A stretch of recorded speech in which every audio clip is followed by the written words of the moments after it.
10년 전 짜장면 한 그릇 값으로 지금 짜장면을 먹을 수 있을까요? 아니요. 당연히 불가능합니다. 우리는 단순히 물가가 올랐다고만 생각하지만 사실은 내 지갑 속 돈의 가치가 그만큼 증발했다는 뜻입니다. 그래서 많은 이들이 대출이라는 레버리지로 승부수를 던지기 시작했습니다. 그런데 이상한 점이 하나 있어요. 여기 똑같이 빚을 진 두 사람의 운명이 정반대로 갈렸습니다. A는 자산이 3배로 불어났고 B는 파산 직전까지 내몰렸죠. 둘 다 똑같이 2억을 빌렸는데 말이에요. 여기서 질문이 생깁니다. 도대체 뭐가 갈랐을까? 금융권에서는 너무 당연해서 굳이 말도 안 하는데 일반인 입장에서는 잘 안 보이는 메커니즘이 하나 있습니다. 오늘은 그 차이를 만드는 구조를 처음부터 끝까지 파헤쳐 보겠습니다. 여기서 첫 번째 갈림길이 나옵니다. 은행이 당신에게 절대 친절하게 설명해주지 않는 포인트가 있어요. 빚을 빨리 갚아라라는 말이 언제나 당신 편일 거라는 착각입니다. 왜냐하면 고물가 국면에서 부채는 완전히 다른 성격으로 변하거든요. 시장을 보면 명확합니다.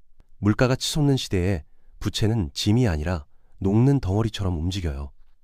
고물가 국면에서 빚은 뜨거운 여름날 햇빛 아래 놓인 아이스크림처럼 시간이 지나면서 자동으로 녹아내립니다. 화폐 가치가 계속 떨어지니까 갚아야 할 금액의 실제 무게도 자연스럽게 가벼워지는 거죠. 이게 바로 부유층이 빚을 무조건 공포로만 보지 않는 이유입니다. 여러분, 이거 하나만 생각해 보세요. 15년 전 커피 한 잔 가격으로 지금 커피를 마실 수 있을까요? 절대 불가능하죠. 화폐의 구매력이 그만큼 증발한 상태니까요. 그런데 진짜 중요한 건 여기서부터입니다. 2012년에 경기도 빌라를 2억 5천에 산 D씨. 자기 돈 8천, 대출 1억 7천으로 시작했습니다. 2024년 현재 그 빌라는 5억 8천이 됐고요. 여기까지는 흔한 투자 성공 사례처럼 보입니다. 그런데 숫자 뒤를 들여다보면 진짜 마법이 보여요. D씨의 연봉 대비 빚의 비율이 6배에서 2.5배로 자동으로 줄어든 겁니다. D씨가 갑자기 뭘 잘해서 빚이 줄어든 게 아니에요. 시간이 흐르는 동안 인플레이션이 소득 증가와 가격 상승을 통해 D씨의 빚 체감 무게를 대신 깎아준 구조였던 거죠. 이게 첫 번째 무기입니다. 빚을 상환하는 게 아니라 인플레이션에게 상환을 맡기는 방식이에요. 하지만 여기에는 치명적인 전제 조건이 숨어 있습니다. 이 전략은 오직 자산 가격이 상승할 때만 유효하기 때문이죠. 반대로 시장이 하락세로 돌아서는 순간 이 무기는 당신을 겨누는 날카로운 칼날로 변할 거예요. 2021년 말 9억짜리 아파트를 자기 돈 2억 5천, 대출 6억 5천으로 산 E씨. 2년 뒤 시세가 6억 5천으로 급락했고 금리 인상까지 겹치면서 월 이자가 340만 원까지 치솟았어요. 매일 아침 눈을 뜨면 가슴이 답답합니다. 하루 종일 아파트 시세만 검색하게 되죠. 밤이 되면 집을 팔아야 하나 고민하다 잠을 못 이룹니다. 결국 5개월 만에 5억 8천에 급매로 내놨어요. 손실만 3억이 넘었습니다. E씨를 무너뜨린 건 단순히 돈이 아니었어요. 심리적 압박이었습니다. 자산은 반토막인데 빚은 그대로니까 매일 불안에 시달렸고 결국 최악의 타이밍에 손절한 거죠. 이게 레버리지의 양면입니다. 같은 레버리지인데 어떤 사람은 천국으로 가고 어떤 사람은 지옥으로 갑니다. 그 갈림길은 어디에서 생길까요? 시장에서 살아남은 사람들을 보면 선명합니다. 레버리지로 버틴 사람들에게는 공통된 안전장치가 3가지 있었어요. 첫 번째 안전장치는 현금 흐름입니다. 그들은 자산 가격이 30% 폭락해도 최소 2년은 버틸 수 있는 자금력을 확보하고 있었습니다. 월급 외에 추가 수입원이 있거나 지출을 대폭 통제할 수 있는 여력이 있었던 것이죠. 만약 월 소득 500만 원 중 이자로 250만 원이 나가는 상황에서 자산 가치까지 하락한다면 심리적으로 버티기가 매우 어렵습니다. 반면 추가 수익이 있거나 지출 통제가 가능하다면 위기를 기회로 전환할 수 있는 구조가 됩니다. 두 번째는 보유 기간의 원칙입니다. 그들은 실거주 목적이거나 최소 10년 이상 장기 보유할 자산에만 레버리지를 활용했습니다. 단기 시세 차익을 노린 부채 활용은 투자가 아니라 도박과 다름없습니다.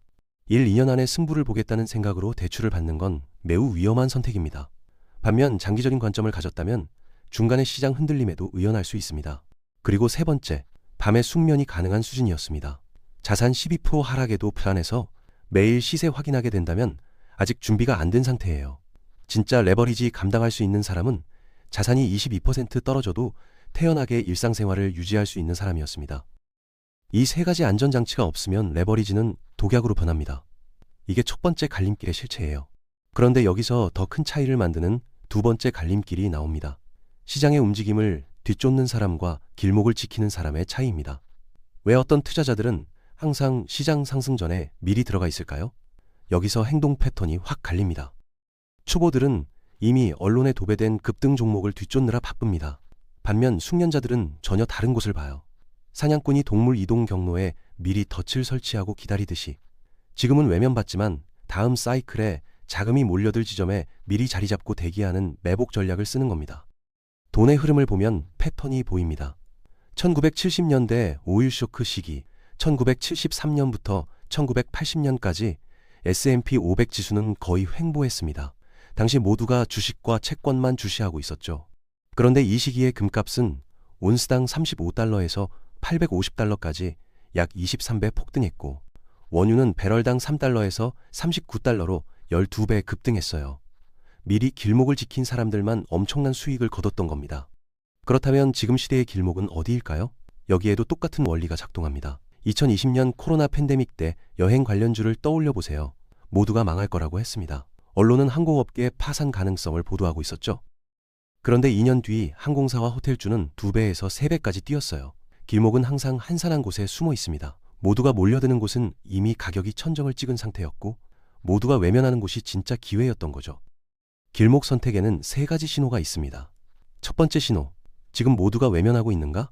모두가 관심 없는 곳일수록 가격은 바닥에 있고 반등 시 수익률은 폭발적이었습니다. 둘째, 구조적 수요가 존재하는가입니다. 전기차 배터리의 리튬이나 AI 연산 칩처럼 미래 산업의 필수 재료인지 확인하는 것이죠.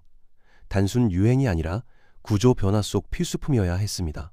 스마트폰이 처음 나왔을 때 터치스크린 부품이 그랬듯이요. 세 번째, 3년 기다릴 수 있는가?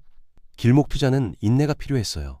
당장 생활비나 1년 뒤 결혼 자금으로 써야 하는 돈을 길목에 넣으면 안 됩니다. 중간에 현금이 필요해져서 손해보고 팔게 되니까요. 그리고 여기서 결정적인 비율이 하나 보입니다. 시장에서 오래 버틴 사람들은 대체 자산의 전 재산을 걸지 않았어요. 전체 자산의 12%에서 18%만 할당하고 있었습니다.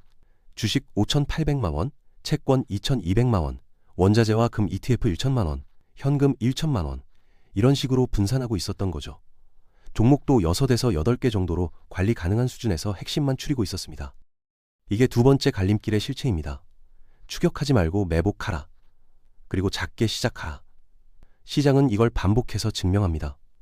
2021년 메타버스 열풍 때를 보면 로블록스, 유니티, 메타 같은 기업들이 폭발적으로 올랐죠. 메타버스는 미래다라는 뉴스가 넘쳐났습니다. 그런데 1년 만에 상황이 역전됐어요.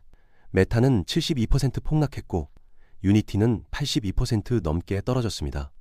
끝자락에 레버리지까지 일으켜서 집중한 사람들은 치명타를 맞았죠. 반대로 매복 지점을 여러 곳에 분산해둔 사람들만 살아남았습니다. 그리고 마지막 세 번째 갈림길이 있습니다. 이게 가장 잔인하게 인생을 갈라요. 순풍을 실력으로 착각하는 순간입니다. 첫 투자에서 큰 수익이 난 사람들, 시장을 보면 명확합니다. 대부분 실력이 아니라 시장 분위기가 좋았던 덕이 훨씬 컸어요. 그런데 진짜 위험한 건 그 다음이에요. 첫 성공 이후 행동이 두 그룹으로 극명하게 갈립니다. 첫 번째 그룹은 내가 된다라고 착각하며 대출로 풀악셀을 밟습니다. 두 번째 그룹은 운이 좋았다라고 생각하며 절반은 현금으로 빼두고 공부를 시작합니다. 시간이 지나면 이 두 그룹의 결과는 정반대로 갈리죠. 2020년 코로나 시기에 테슬라 주식 1,000만 원 산 FC, 1년 만에 4,800만 원이 됐어요. 여기서 재능이라는 착각이 들어왔죠. 대출 5천만 원을 추가해서 총 9,800만 원을 전기차 배터리주에 몰아넣었습니다. 2023년 초 그 계좌는 3,800만 원으로 쪼그라들었어요. 테슬라 수익은 날아갔고 지금도 무거운 채무 부담에 시달리고 있습니다. 실패의 경험이 없기에 한 번 더 자산을 불리면 된다는 위험한 착각에 빠진 결과인 셈이죠. 여기서 패턴이 보입니다. 첫 성공 후에는 집중 투자와 레버리지가 폭발적으로 증가한다는 점이에요. 야수의 심장이 있다고 착각하니까요. 실패의 경험이 없으니까 한 번 더 튀기면 된다고 생각하게 됩니다. 반면 시장을 이해한 사람들은 시간이 갈수록 점점 더 분산하고 있었어요. 그래서 여기서 세 가지 생존 원칙이 나옵니다. 첫 번째 원칙, 번 돈의 48%는 무조건 현금으로 빼둬야 합니다. 이건 수익 확정이 아니라 멘탈 보험이에요. 시장이 꺾일 때 현금이 있는 사람만이 다음 기회를 잡았습니다. 두 번째 원칙, 레버리지는 절대 금지입니다. 이미 한번 운이 좋았어요. 그 다음부터는 시장이 당신을 시험합니다. 대출로 판 키우는 순간 작은 조정도 치명타가 됩니다. 세 번째 원칙, 성공한 업종에 더 몰빵하지 말고 완전히 다른 곳으로 분산해야 합니다. 테슬라로 벌었다면 전기차는 일부만 남기고 전혀 다른 업종으로 넓히는 거죠. 한 업종 집중은 실력이 아니라 운 좋은 구간에 올라탄 결과였을 뿐입니다. 이 세 가지를 지킨 사람들만이 첫 수익을 다음 사이클로 넘어가는 종자돈으로 만들고 있었습니다. 결국 결론은 이겁니다. 인플레이션 시대에 같은 폭풍을 맞아도 결과가 갈리는 이유는 시장이 아니라 포지션이었어요. 이미 이 세 가지 갈림길을 알고 움직이는 사람들은 따로 있었습니다. 첫째, 빚을 녹는 아이스크림처럼 활용하되 32% 하락에도 2년 버틸 현금 흐름 없으면 절대 건드리지 않는다. 둘째, 추격하지 말고 모두가 외면하는 길목에 작게라도 미리 자리 잡고 기다린다.